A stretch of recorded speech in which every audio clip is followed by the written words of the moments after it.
Board of Trustees. Clerk, please call the roll.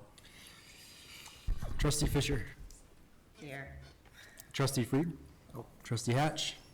Here. Trustee Rappin. Here. Trustee Ryder. Here. Trustee Elshma. Here. Yes. Thank you. Please stand and join me in reciting the Pledge of Allegiance. I pledge allegiance to the flag of the United States of America and to the republic for which it stands, one nation, under God, indivisible, with liberty and justice for all.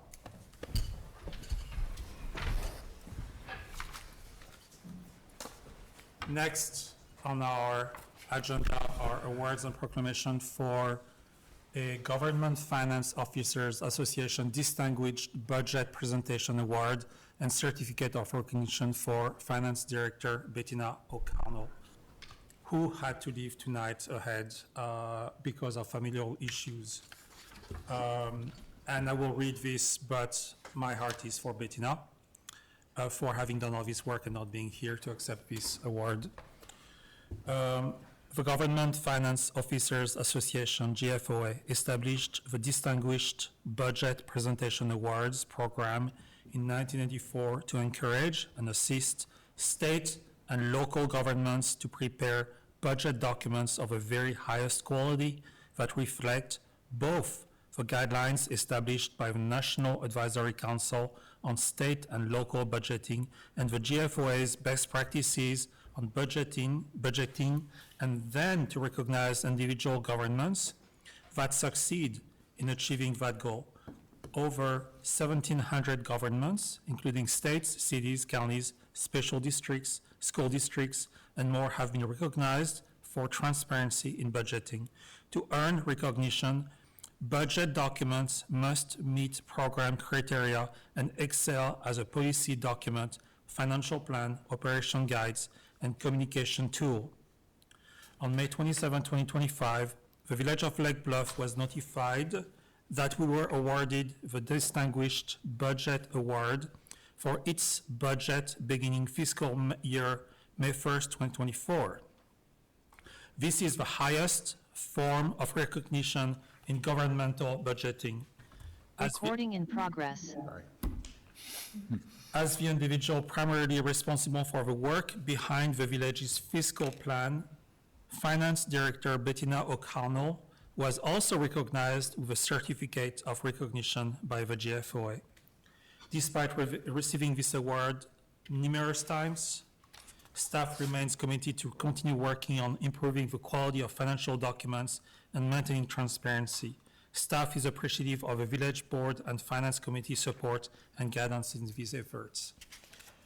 From a personal standpoint, I know how much work goes into this, and I'm incredibly grateful to Bettina and her staff, Andrew, for supporting Bettina, for getting this work right, and from a transparency standpoint, how lucky we are in this community to have that quality of work. So thank you, Bettina, if you're listening to us. Any comment on the board? Next, our consideration of the minutes of the May 28, 2025 regular Village Board meeting. Is there a motion to approve the Village Board minutes? Motion to approve. Second. Thank you. Are there any changes? You submitted earlier, there was a small typo, is one extra verb in there, and we'll eliminate that. Non-consequential in the Yes. meaning. Yep.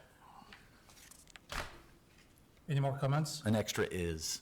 So, Ask the French guy. Any more comments on the board? It is a voice vote. All in favor? aye. Anyone opposed? And the motion carries. Thank you very much. Next is our non-agenda items and visitors.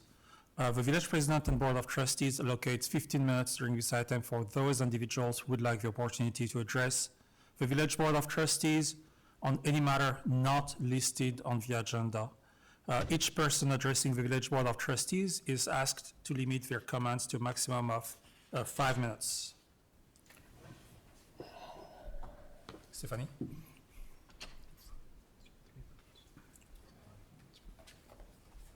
5 minutes? It's 5 minutes, sorry about that. Stephanie, please state your name and your address. Stephanie Martin, 126 East Sheridan Place. I want to thank the board. I could not do what you are doing. I've been sitting here for, since 6:45. And my skin is crawling. Good evening. At the risk of sounding like a Karen, my apologies to anyone named Karen, I would like to address the surge, pun intended, of e-bike and scooter users. There are no fewer than 8 sandwich boards kindly asking everyone to rock their wheels in downtown Lake Bluff. This is great, except a lack of enforcement renders all 8 of them useless.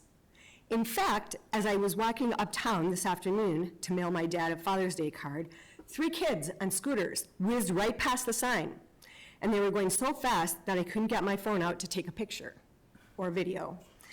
My intention was not to get anyone in trouble, but merely to document data. Although after 3 near misses, you'd think I would have been prepared for this ironic opportunity. Parents, please, if you purchase these electronic devices for your kids, have a conversation with them about safe and unsafe driving, riding. My husband, Rich, and I have lived in Lake Bluff since 1993. We've raised our 3 kids here, and we've seen a lot of changes for the good. We are now aging out of the school community, and we don't recognize many of the kids, so we don't know who to discuss this behavior with. A name means a lot. As a high school English teacher, I can tell you when I know a kid's name in the hall, I say, Regis, stop using that language, And they listen, but when you don't know a kid, you don't know their name, you don't have the same power. Names are powerful. After all, you know it takes a village. Speaking of villages, does the village know that the city of Lake Forest has an entire page on their website dedicated to the, quote, e-bike rules every Lake Forest parent should know, end quote? Could we follow their lead? This page explains the different classes of e-bikes. There are 3, their various speeds, wattages, and licensure, so that parents, kids, and the community can work together to keep our citizens and kids and our streets safe. Happy riding and stay safe. Thank you. Thank you, Stephanie. you. It's a good advice, thank you. Regis. I think Stephanie brings up some really interesting points. Can we have a discussion about it? Or can we ask questions to our village attorney about? I think you can ask questions to Peter. Peter, do we have laws on the books right now for governing e-bikes, e-scooters? I don't know, and I don't think so. But that's why we, Yeah, so here's what I'll say. So Lake Forest has been a little ahead on this issue because they were having like a plague of locust of kids on e-scooters in their downtown in the mornings that were creating havoc in their central business district. So they created certain rules and they banned them in their central business district. We did not have that same problem. Both of us have the new state law that specifies the classes and speeds, and we are enforcing that to the best of our ability. And we're just like Lake Forest, when we capture those folks, literally capture them and say, we take them home to their mother and father and say, we need to have a conversation. And so we're doing the same thing Lake Forest is.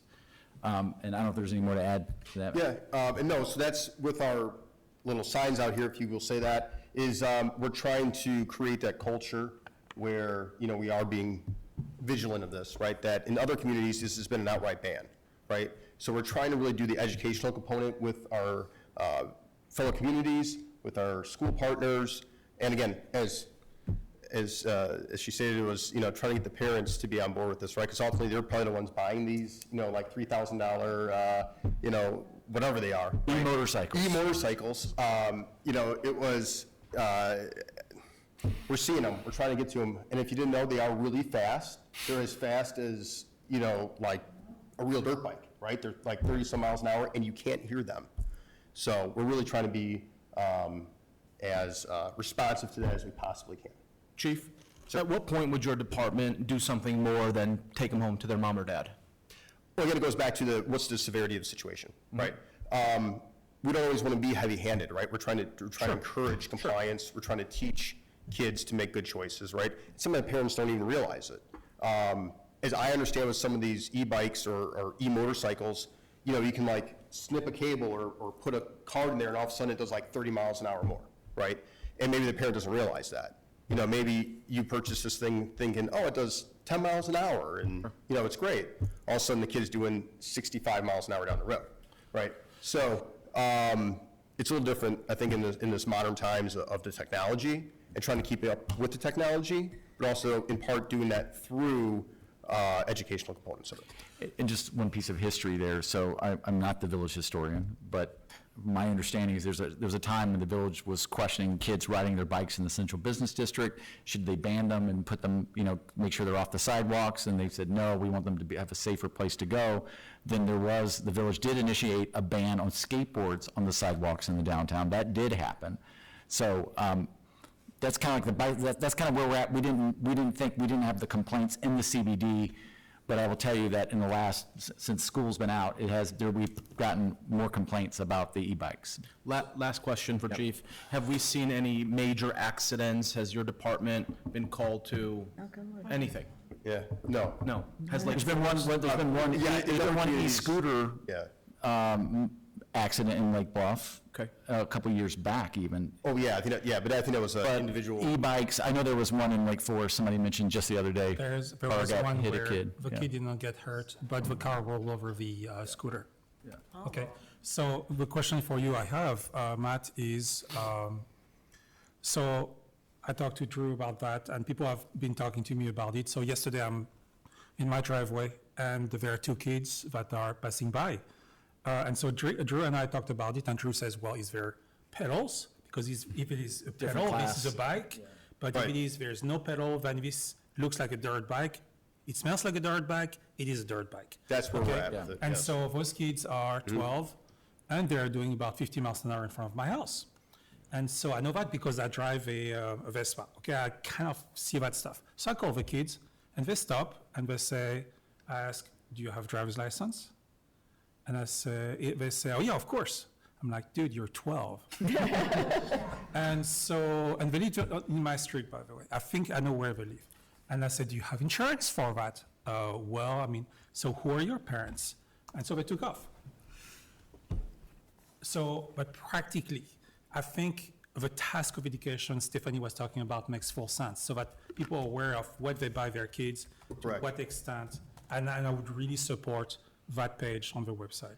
We can do that, and we also try to work with the schools before school let out. And working through And the e-news, we put that out in some. in all some the of the channels that we messaging. can. I think this is fine, this is great, thank you. Okay, thank you. One last question here.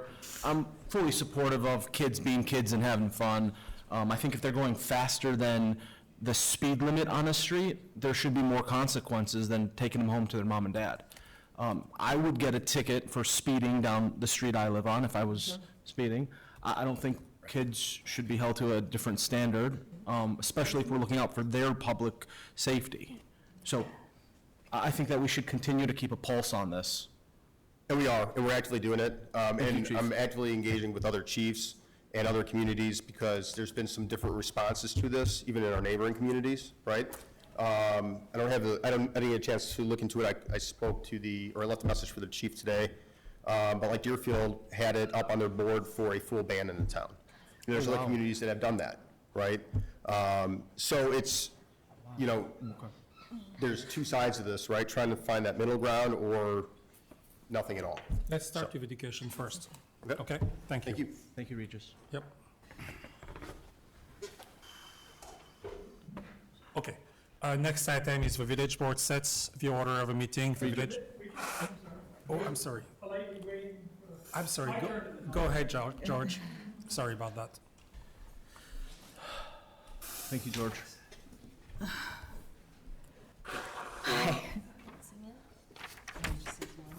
I'll pass My name is George Russell. I live at 448 Gurney Avenue.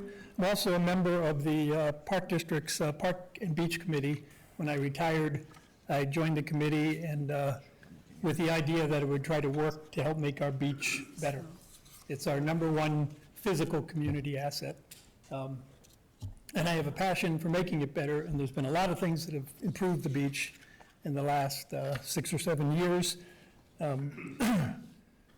3 years and 2 months ago, the village held their first public meeting to review the NSWR plans for the new emergency overflow tank 3 years ago. When they were first presented, the generator was sticking way out past the pump station. The trash dumpster was proposed to be on the northeast corner of the pump station. You can picture the northeast corner, right next to where the bathroom was going to be. Minimal landscaping was proposed around the building. The preponderance of landscaping was proposed to be along the breakwater to block the view of the lake. I don't think that was Tesca's finest moment when they proposed that. The steel plate beam guardrail was going to be replaced with another steel plate beam guardrail. There were a group of residents, primarily led by Mickey Collins, who started the initiative to have all of these things changed. She was supported by Nan Caldwell and Pam Russell. They all wrote several letters, which you've probably forgotten about, and went to early meetings to have all of these changes made so that and if you haven't been down to the beach now to see the nearly completed project, please get down there. The beach the South Beach looks the best it has looked in 125 years. Wow. So truly.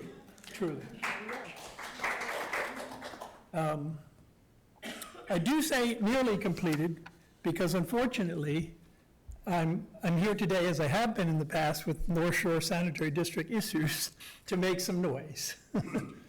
Was the odor control, and it was the roads. There is landscaping issues on this project that need to get addressed immediately. Things need to get wrapped up down there.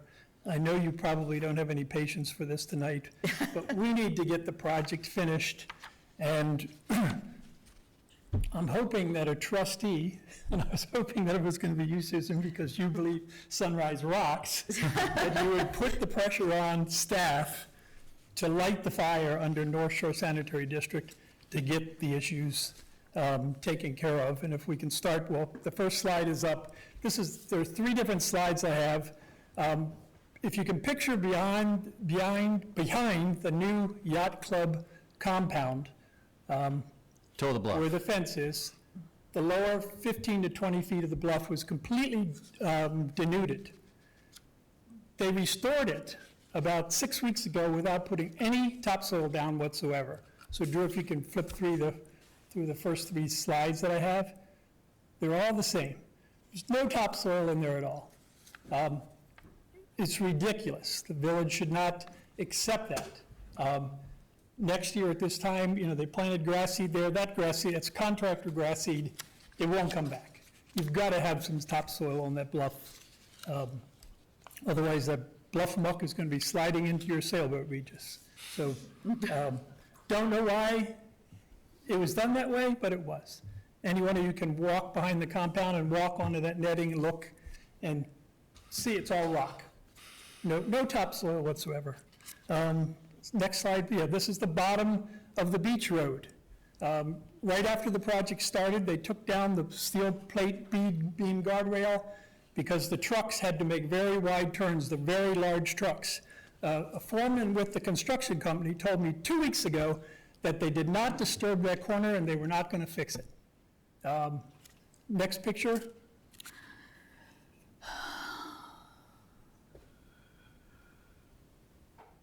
Don't move forward.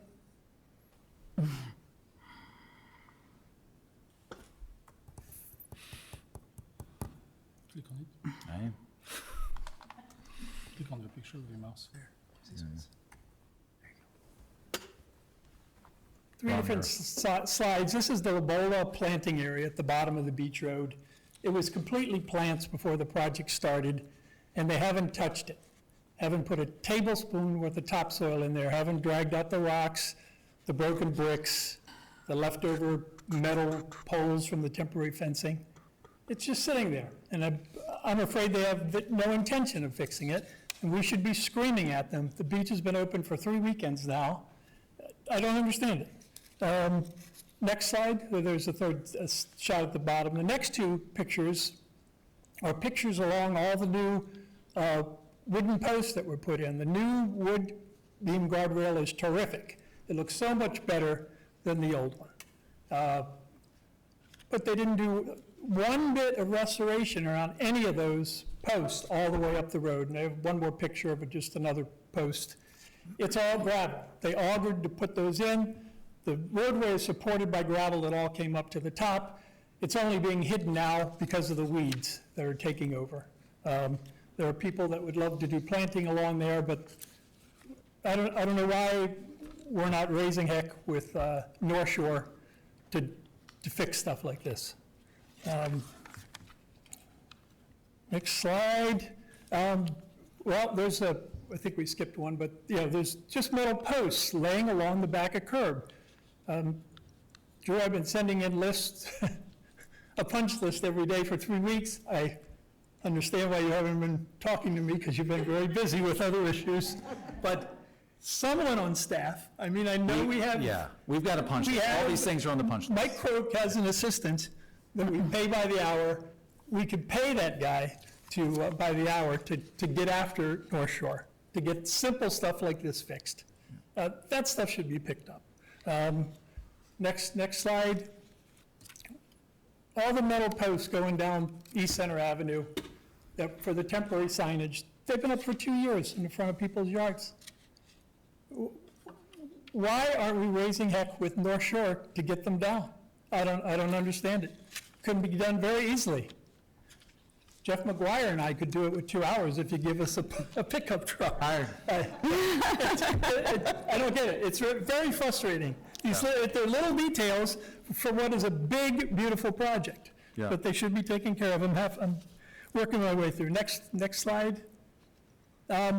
Behind the yacht club compound, once again, just up above the denuded slope, they ripped through a chain link fence with barbed wire on the top to do what they needed to do, and they've just left all the destroyed fencing there with the barbed wire. It's an area where kids can easily access. Where is that?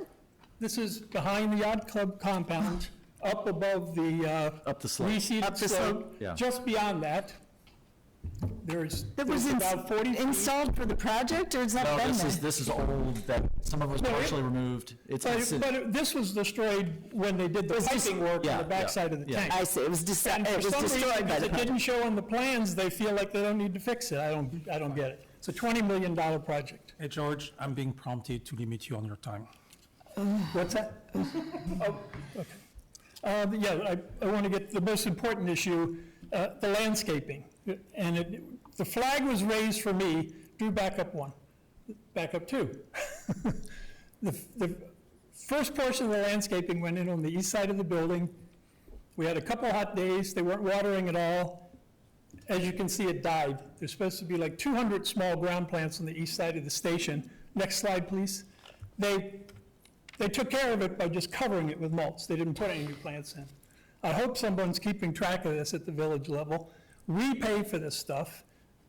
We pay our North Shore Sanitary District bills. That's where the money comes from. I don't know what's going on. Next slide, please. Another issue, the CA6 granule material, that white stone, very clearly, there's a standard for having a certain amount of soil underneath these new plants in the plans. Clearly, when they dug that up, they went right into a gravel base. That stone that's raised to the surface, that tells you that that plant is sitting on stone. Is it going to survive 3 years from now? Probably not, when the roots start growing into the stone. Next. Here's the main planting area on the whole project. 5 days before they did the main planting there, they were using it for stone material storage. Next slide. Here's that semicircular area on the other side from the pump station at the north end of the lot. Same story, they were using it for stone storage. Okay, and then next slide. So the day before the beach opened, in the morning, when they did 80% of the landscaping on the project, they had a whole group of laborers there. I get down there at 8 o'clock in the morning, no inspectors from any organization. They had every intention of planting that just as it is, with that kind of condition for the soil. That is a fact. I don't care if they deny it. Same thing with the main planting bed on the other side. So I that every, texted Drew. oh, go ahead. I texted Drew. He right away got on the horn to North Shore, and about 20 minutes later, some foreman or something showed up from some organization and directed the guys, a piece of equipment got there, and they started removing the material. I had to leave.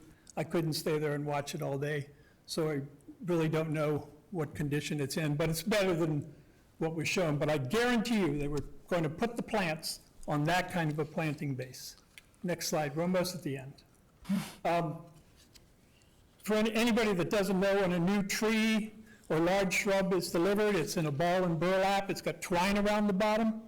4 or 5 days after all the trees went in on both sides of the station, I went down there, I hand dug around some of the trees. Next slide, please. And what did I find? Every one of them still has the twine tightly wrapped around the tree base. That is a complete violation of any planting recommendation, complete violation of what's stated in the approved plans for the project. Some of these trees have now been in place for 3 weeks.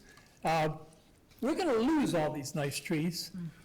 The whole battle for some of us was to get mature landscaping provided on this project around this pump station, so that eventually, hopefully, it'll be like down in Lake Forest where you hardly know it exists on their beach. It's not going to survive. The burlap hasn't been pulled away. A couple more slides. For the sake of time, George, we're going to follow up with you. What's that? For the sake of time, we're going to follow up with you, and we're going to make a right to the beach. Okay. All right, yeah, you can go by those. That's a, here's another example. Brand new curb before the project started from the Park District's project. They didn't think that was bad enough to replace. The roadway's going to start, so right now it doesn't look too bad because they put all asphalt in all the cracks.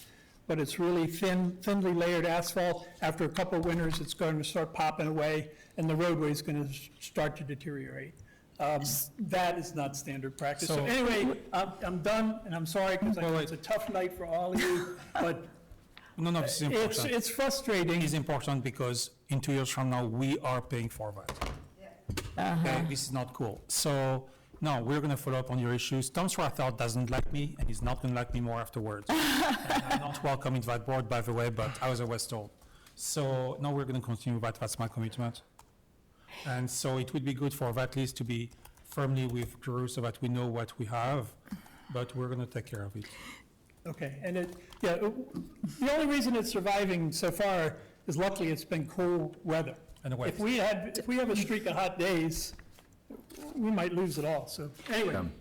So it seems like time is We need to protect time the is of the essence on this, right? If we're going to get the George. twine off the Hold on one second. burlap.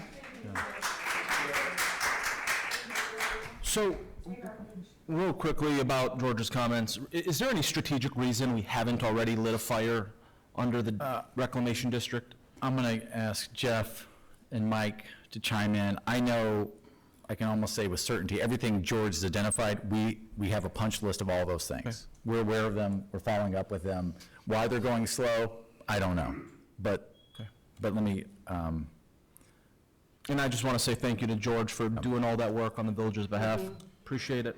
Always. One thing I know also is Tom, on this morning, was on the beach, I was told, so around 11 a.m. He was checking the work. So I know that he's concerned about that work. We can continue lighting a fire under him. Jeff or Mike? So they asked for final inspection last week, and we did that, and we started with George's notes because they were so thorough, and we've given them a punch list. I think there's about 25 items on it.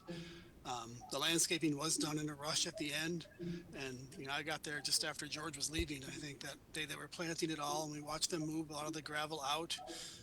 It's hard to say everywhere because we don't have a full-time inspector down there watching everything they do. But we did make sure they cleaned up some of those things. And then, like I said, they've been given I think it's a 25-point punch list, and we haven't heard their response yet. I think we sent them, Mike can correct me, but maybe last Wednesday.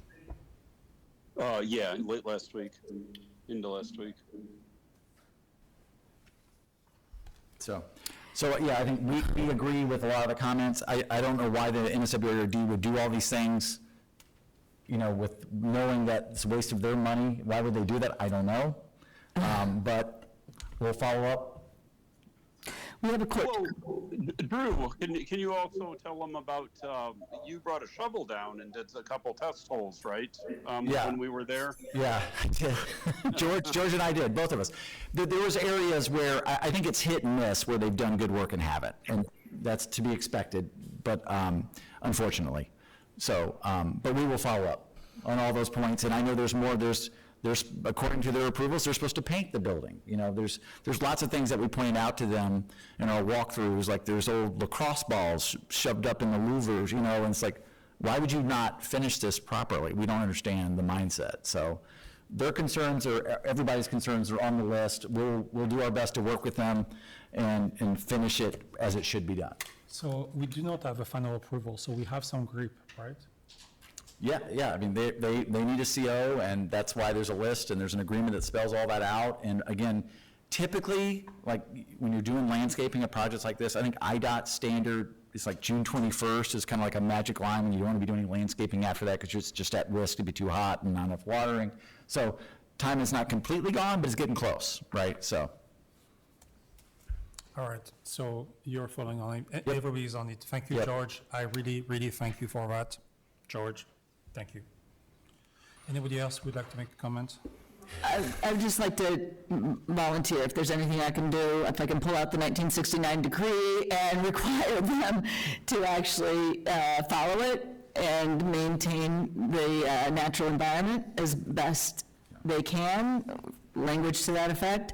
I'm more than glad to do that again. That's how we got the property to look as good as it does, and it would be a shame to, at the finish line, not continue to hold them to account. Thank you, Suzanne, for your volunteer. Thank you. Volunteerism. Good evening. My name is Valerie Steiner. I live at 502 McLaren Lane, obviously in Lake Bluff. I don't have any prepared comments, and I actually didn't anticipate coming tonight, but it felt important that I made it here at the very end, and I just wanted to offer an opinion, since I know that the issue about the flag is going to continue to be discussed. I think it's important to hear everyone's opinions. First and foremost, I am a supporter of the LGBTQ plus community, absolutely. And if there was an issue which dealt with rights and equal rights, I'd be incredibly vocal, and I would be there and fighting for those equal rights, because I truly believe in equality. What we're talking about here, one of the issues we're talking about, is a flag, and what flag we're going to post on government property. It's not about defeating someone's rights or restricting someone's rights. It's a flag, which is very important to some people, but there are other flags out there that are important to other people. And here, with respect to these 12 months and the flags that we've selected, we're selecting 12 of a few. There are many more, and there are other groups that are marginalized that aren't being represented by these flags that we would be choosing to post. And one thing that I'm very concerned about, and my husband and I discussed this, and some of my friends have discussed it with me as well, is the slippery slope, that the way that this particular ordinance, I believe that's what it's called, sorry, is drafted. I think it's an incredible slippery slope that could potentially open the door to future unintended consequences, things that can be a backlash on communities like the LGBTQ plus community and others. I expect that many here have not been on the receiving end of persecution or of prejudice, of being made to feel like you're a very small part of that community. I personally have. That's not completely why I'm up here saying what I'm saying, but there are lots of communities who could feel very marginalized if, for example, a few boards from now, they decide to, the trustees in place decide to vote and put up a flag that some people might consider as hateful. I know that the way that this ordinance is drafted, people think that, oh, well, it'll be fine, we're protecting against that. However, these can be modified pretty easily. Trustees change. So I think it's incredibly important for everyone in our community, even those we disagree with, to feel safe, is to protect the neutrality of government. That's incredibly important. If we do it today, then we're likely to protect it in the future. If we open this door to just select groups now to post this flag, then we're potentially opening the door to things we don't want in the future. So even though I'm a huge proponent of the LGBTQ plus community, I'm asking you to please consider this other side. And I very much appreciate the trustees who have vocalized this opinion, those who do support the LGBTQ plus community, who vocalize this opinion, even though to some who believe similarly as to the ultimate rights and issues that the flag represents, even though it's unpopular amongst some groups. And I would ask that, consider, even though people feel passionately and strongly about this issue as others, be respectful of each other. Be respectful of us who do support these issues but may have a different perspective. Lake Bluff is incredibly diverse in terms of what our opinions are. Not everyone agrees, but one thing that our government should absolutely support and protect is our diversity and our ability to vocalize our opinions and exercise our free speech and protect those and protect our neighbors now and in the future. So please consider this and please respect each other and us in the future. I'd really appreciate it. Thank you. Thank you, Valerie.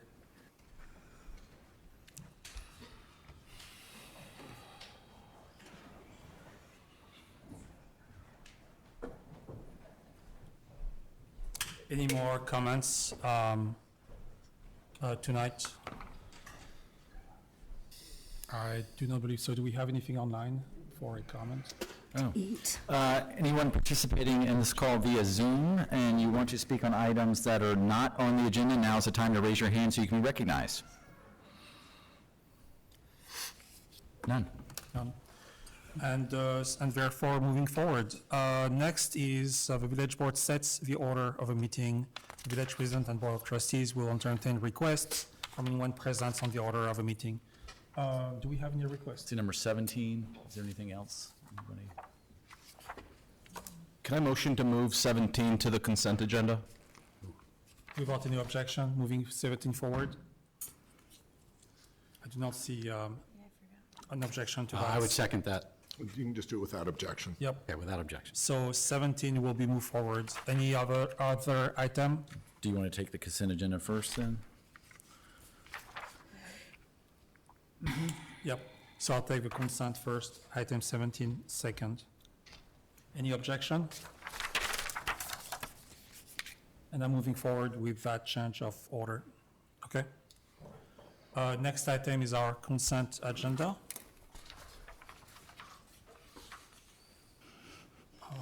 Yes. So, and we have today for this consent agenda, item 11, the acceptance of a correspondence. Please note that all correspondence was delivered to the Village Board of Trustees in the informational report on May 23rd and 30, 2025.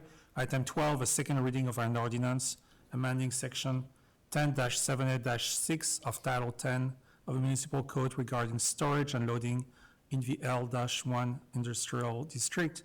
And item 13, a second reading of an ordinance granting variations from the ravine setback regulations at 1800 Shore Acres Road. Is there a request to remove? And 17, which you just added to the consent.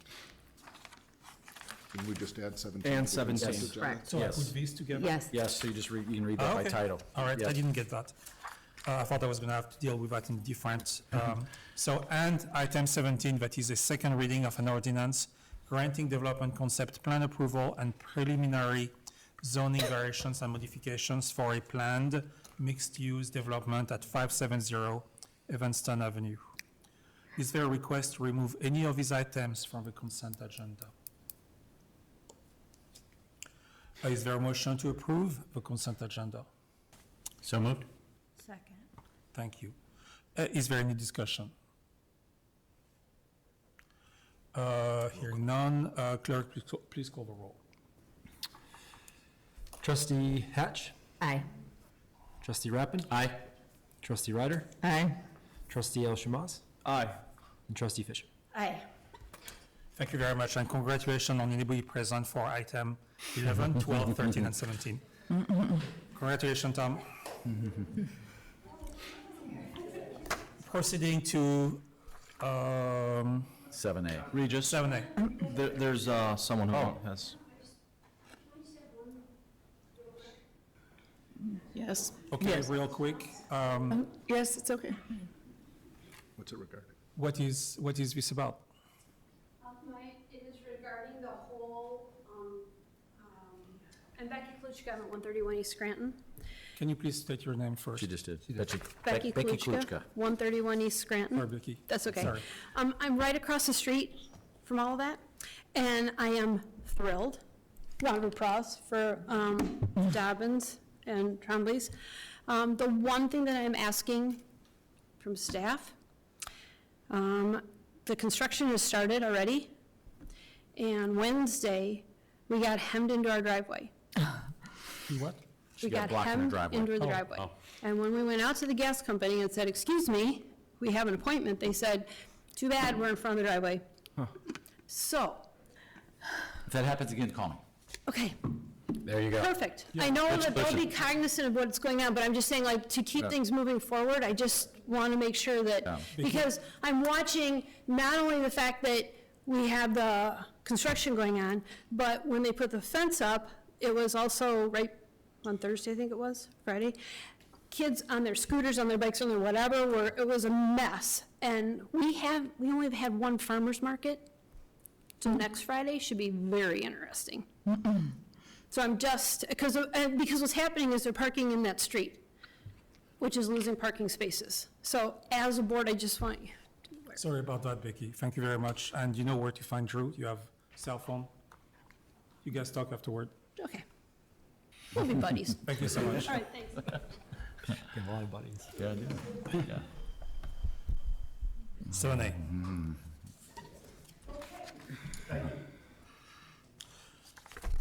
In case the board is like me, completely unfocused, 7A. Item 7A is the warrants report for May 29 to June 9, 2025. Is there a motion to approve this report? Motion to approve. Second. Thank you. And item 7A would be for expenditure of village funds for payment of invoices in the amount of $347,406.30 for May 29 to June 9, 2025. Again, for a total of $347,406.30. Are there any comments on the board on this report? I don't. Roll call. It is a roll call. Clerk, please call a roll. Trustee Rappin? Aye. Trustee Ryder? Aye. Trustee El Shamas? Aye. Trustee Fisher? Aye.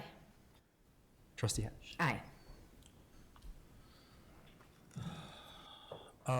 Next item is item 14, a public hearing.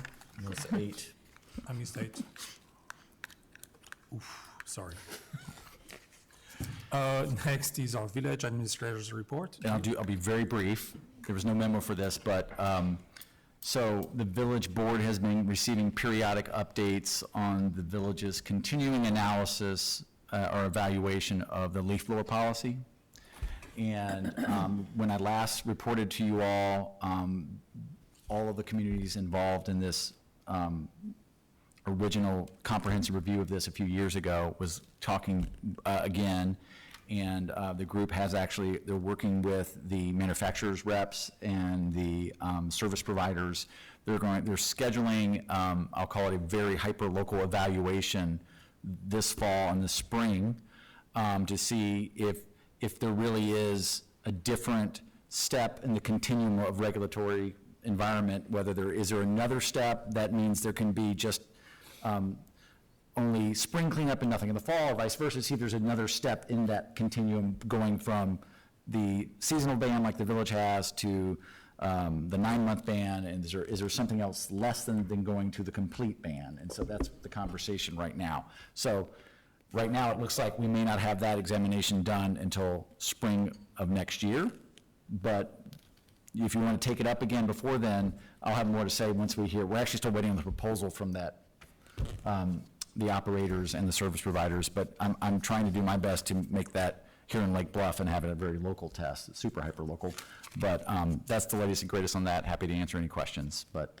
just it's still moving in the court of that overall group of multiple communities examining the issue. That's all I have. Thank you, Drew. Any questions to Drew? Thank you, Drew. Next is our village attorney's report. Peter. No report. Thank you. Item 10 is my report. I don't have a report, but that job starts to look like a real job. And I please have health insurance. So, next item is 14. 14 is a public hearing concerning an update to the village's affordable housing plan. Specifically as required by the Affordable Housing Plan and Appeal Act, the village must hold a public hearing by June 14, 2025 on the village's affordable housing plan. Notice of this hearing was published in the Lake County News Sun on May 23rd, 2025. Staff will present a summary report and will be available to respond any questions at the hearing. And as such, I declare this public hearing open. Great. And I'm going to invite our most recent hire as an intern. Shelton, you want to come up? Introduce yourself, Shelton. Yeah, my name is Shelton. I'm Master Signet DePaul. I do have a last name. Is Clark. Slave Madonna. Prince Madonna. Usher, yes. So yes, I'm new administrative intern for the village. Just here to introduce an update to the village's affordable housing plan. The Village of Lake Bluff's affordable housing plan was first adopted in February of 2005 and was updated in July of 2023. Recently, following advice from the village attorney, the village board approved minor updates to the plan in February of 2025. In late April of 2025, the village received a letter from the Illinois Housing Development Authority stating that, in accordance with the updates to the Illinois Affordable Housing Planning and Appeal Act, that one, the village must submit an updated affordable housing plan by Saturday, June 14th, 2025, and two, that the village must hold a public hearing in conjunction with any updates to the plan. At this time, village staff is suggesting two minor amendments to the plan. The first of which is including a clear definition of affordable housing in the plan. Per the Affordable Housing and Planning and Appeal Act, affordable housing refers to housing where costs do not exceed 30% of the household's gross income. The second update would be adding language acknowledging the May adoption of the village's updated comprehensive land use plan. If approved, this would be the third update to the village's affordable housing plan since its adoption 2 decades ago. Thank you. Thank you. Thank you. Thank you. Thanks. Are there any questions on the board, Shelton? One word, Shelton. You're only going to be Shelton from now on. I can live with that. So I have questions. So was this a matter of communication that we received in the end of April? Was that a matter of course? Was there anything special about it? It was expected? It's a matter of course. All communities got it.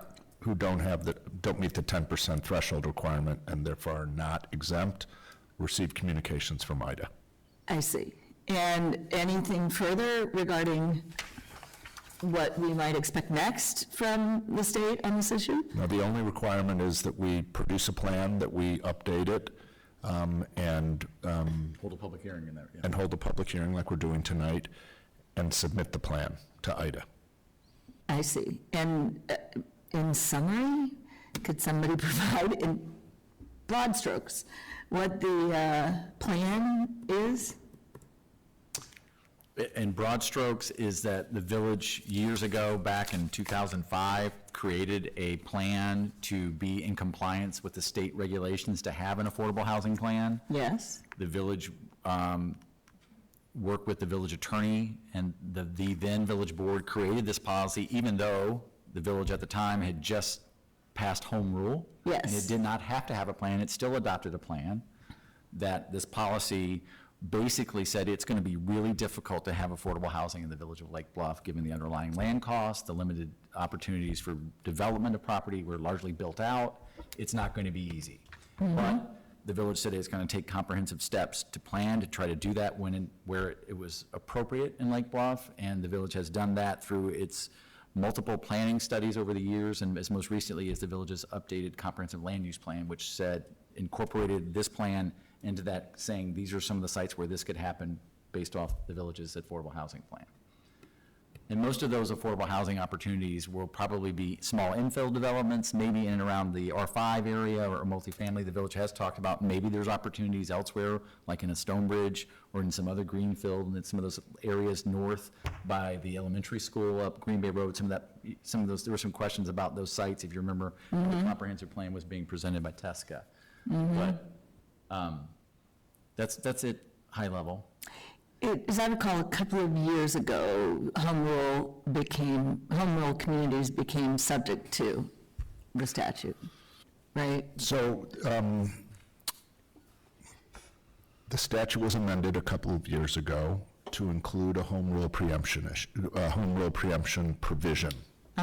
That's what I'm recalling. Right. That provision was not a standard home rule preemption provision. It is written in a very odd way that makes it, to my mind, unclear what the General Assembly was actually trying to preempt. IDA has taken the position, of course, that it was a complete home rule preemption. I see. We've always provided and told IDA that for our communities that are submitting plans who are home rule, that we're submitting the plan pursuant to their request, but that we retain our home rule jurisdiction, because remember that part of the statute is that there is a state affordable housing appeals board created under this statute, and should an affordable housing developer ever request something in the village, and if they are denied, they can appeal to this state board, and the state board has the authority to overturn a local zoning decision. And so we have felt it important to maintain our, hopefully never to be used, but protection to assert home rule authority if that ever happened. Thank you. Thank you. Any more comments on the board? Yeah. Are there any public comment in the room about this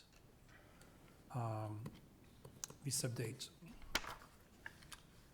Do we have anybody online who would like to make a comment? Anybody participating in the village's meeting via Zoom and would like to make a public comment regarding this public hearing on the village's affordable housing policy, please raise your hand. You'll be recognized at this time. No, sir. No. And so, given that we have no more comments, I hereby declare this public hearing to be closed. And so, thank you very much. And moving forward, item 15, a resolution approving an update to the village affordable housing plan. I'm sorry. Go ahead. Sorry. I was going to say that's essentially what Shelton read when he gave his update. So if you don't want to go through that again, you don't have to. But you do need a motion, yeah. Yes, I do need a motion. Motion approved. Second. Thank you. And I will defer to Shelton for the... Yeah, and I'll go even more brief than Shelton Clark. Our illustrious, our illustrious new intern, a month in, he had a shot to really show off. He's a scholar student in the graduate program at DePaul's public Chaddock School, and we're glad to have him. And it's only been a month, but he's doing great things already. So very happy with our friend Shelton. The affordable housing plan, as was noted earlier, really contains an update that was talked about going back to a meeting. We had a resident come to the meeting and asked, was, I think, having questions about the village's comprehensive land use plan and how it dealt with affordable housing and also with the affordable housing plan. Anyway, we incorporated the definition which was recommended by that resident So we wrap that into the plan, and that's really that and updating that, saying that the comp plan's been updated, and that's really all it is, the updates. Any questions on the board? Subsequent questions? It is a voice vote. All in favor? Aye. Anyone opposed? And the motion carries. And I would like to tell Shelton that what you're doing is the most important thing for your career going forward, because the experience you're getting here will shape the way you behave as a person. I've hired many interns, and many people basically completely benefited from that experience. So I don't care what these people do, you're awesome, okay? So thank you very much. Next item is item 16, a resolution authorizing a memorandum of understanding agreement among the Federal Highway Administration, Illinois State Historic Preservation Officer, Illinois Department of Transportation, and Village of Lake Bluff regarding the superstructure replacement of a Green Bay Road bridge over the Union Pacific Railroad in Lake Bluff, Lake County, Illinois. Exactly a subject Jeff does no longer want to talk about. So moved. Basically, this is the rebuilding our bridge, and those structures have been delaying us for the past 3 years. 4 years. 4 years. Is there a motion to approve this resolution? So moved. Second? Second. Thank you.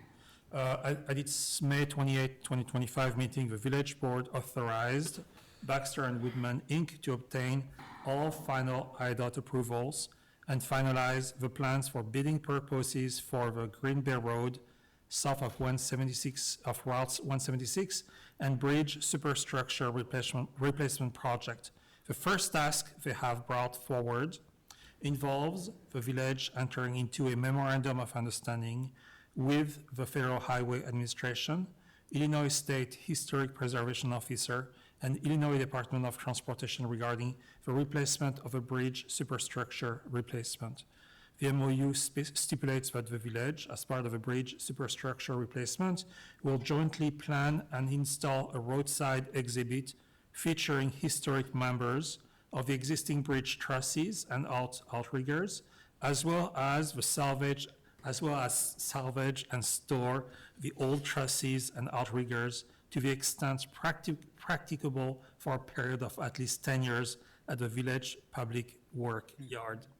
After an extensive negotiation process with the Illinois State Historic Preservation Officer, Village Engineer Hanson, and Village Administrator Irvin recommended approval of the attached resolution and agreement, anticipating some state-prescribed preservation of the old bridge. The village's project budget contains adequate funding for this additional feature. So you guys are going to have to keep the structure. What we can practically salvage, given that it was, I would say, deconstructively added to the current bridge. Okay.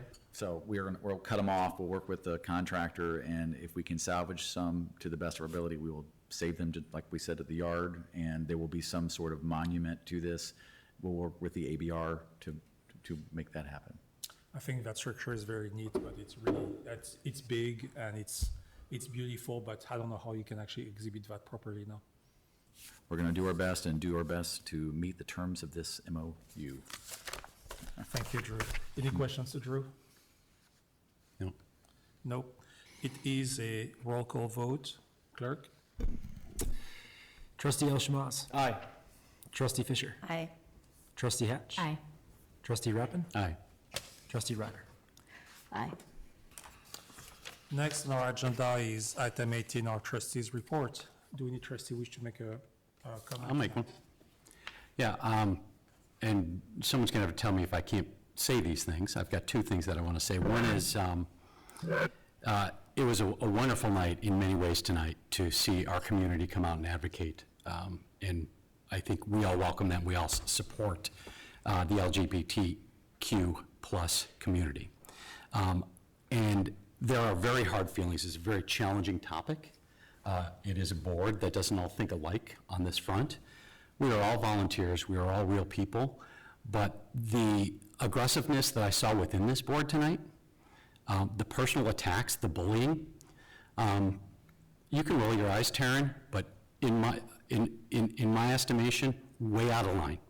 And I would ask you, Mr. President, to figure out what a level of decorum is within this board, and if we are outside of that, to point that out. And I think you did today. You said enough. But we've got to respect each other. We've got to, I mean, calling each other out by name and pushing and bullying to the point where people are beaten down, I thought it was pretty lame. And frankly, I think some people here are due an apology at some point, but that's up to you. Well, Kat and I are going to deal with it outside of this board. I'm not telling you to do it now. It's up to you, whatever you want to do. But I think Kat already knows how I feel, and I don't appreciate that either, Steve. great, we cannot appreciate each other. Yeah. Yeah, pretty brutal. The second thing that I would ask is related to getting back 2 weeks from now. Is this something that I can talk about, what we're trying to do 2 weeks from now? Yes. What I hope we don't do is start from scratch and start talking about, okay, what do you want to do? And that there is a better way to do that where I think we know where we all stand and what our buttons are. If there is another way, Drew, to go back at this and say, here are some options on how we can celebrate diversity in this community, including LGBTQ+, to provide us with some stimulus for us to debate and discuss. I think that would be helpful as opposed to starting from scratch. And if at the end of the day, there is no support for a certain thing, then we're going to have to figure out what we do want to do. So Steve, I'm pretty burned on this subject. Yeah, I don't know why we're, Wait, it's no, not, no, there's, wait, it's my turn. there are rules. My turn. I'm pretty burned on the subject, and previous approaches haven't worked too well. So we're going to have to proceed a little bit differently on this next phase in terms of options, in terms of how we can proceed forward. I learned enough from the past to know that whatever didn't, we need to learn from the past to create the future, or not repeat the past, whatever. We need to learn from the past to not repeat the past. That sounds pretty good. So I'm tired, okay?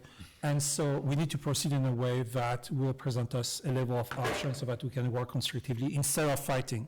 I don't like the fighting, I don't like the argument, I don't like the fact that we actually are not productive. Okay, we were not productive. We spent probably 10 hours in meeting at this table. We're not moving forward that much. And so I'd like, if we're gonna proceed forward, I'd like to proceed a little bit differently. And so I don't know what it's gonna look like, but we need to do something good next. Okay? Steve? Okay. I had a report, I talked to Drew earlier this week about the possibility, I talked to some residents about having public Wi-Fi available in the public spaces, specifically at the gazebo and the beach and things of that nature. So I'm hoping that we can look into that. I've asked our IT provider, he sent an email today, I haven't had a chance to look at it. Okay, no, I understand, it's just, yeah. Yeah, and I asked John Beeler at the Park District about that too, if they had any offerings of, and they don't do that now either, but like City of Chicago offers it at a lot of parks. Mm-hmm. And so maybe there's a joint effort we can do, maybe with the school, but look at if there's a way to do it. It'd be a nice amenity to keep people another reason to be outside, be downtown, and on their phones. For sure, yeah, exactly. So, And on their phone, yeah. Yeah. Thank you, Kat. Anybody else on the board? Regis, I have a comment.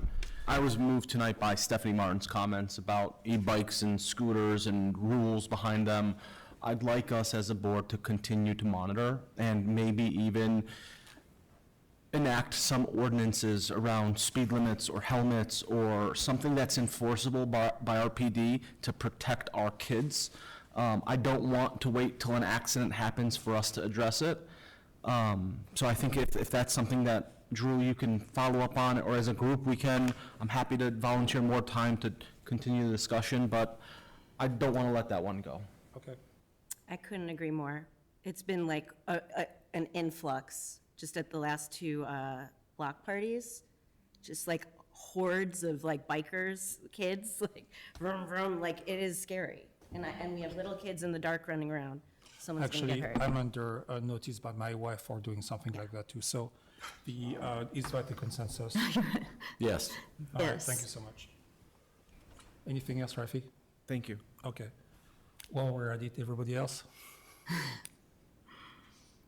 Hey, guys, I'll say something. Thank you for tonight, for sitting stoic, and for taking this and doing the best you can, and for being present to the community and the amount of energy that was directed to us to make a decision and be present to our community. So thank you very much. Thank you. Yeah, it's hard. Next are the consideration of the minutes of the May 28th, 2025 executive session minutes. Is there a motion to approve those minutes? Motion to approve. Second? Second? Thank There's you. one typo, I misspelled Alan's name. I really said sorry. Alan, not Alan. Apologies. It's coming. Fat fingers, sorry. Go with one name, I recommend. Very popular these days. Shelton was already taken, so it's going to be wrong. Okay, so there was one typo. Any more concerns, discussions? Clerk, please call the roll. It can be a voice vote. Voice vote? Voice vote. All in favor? Aye. Anyone opposed? The motion carries. Item 20 is an executive session. Do we have a session tonight? No, sir. Oh, and so the next item is our adjournment. Could I please have a motion to adjourn for tonight? Motion to adjourn. Second? All in favor? Aye. Anyone opposed? And we are dismissed. Thank you so much. Thank you.